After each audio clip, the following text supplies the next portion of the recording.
Okey, sekarang awak keluar pucuk dah.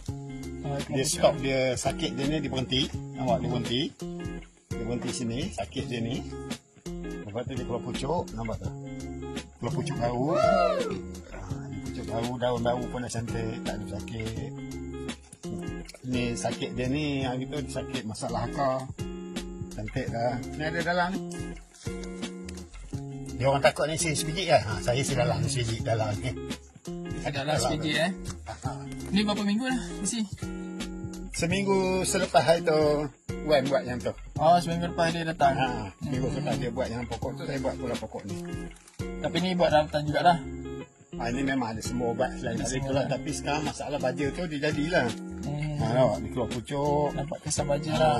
Ni lepas tu pokok penanti ni. Ni pokok penanti. Batang penanti kan. Nampak dia keluar.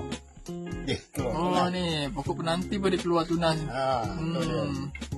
Memang jadilah. Okay.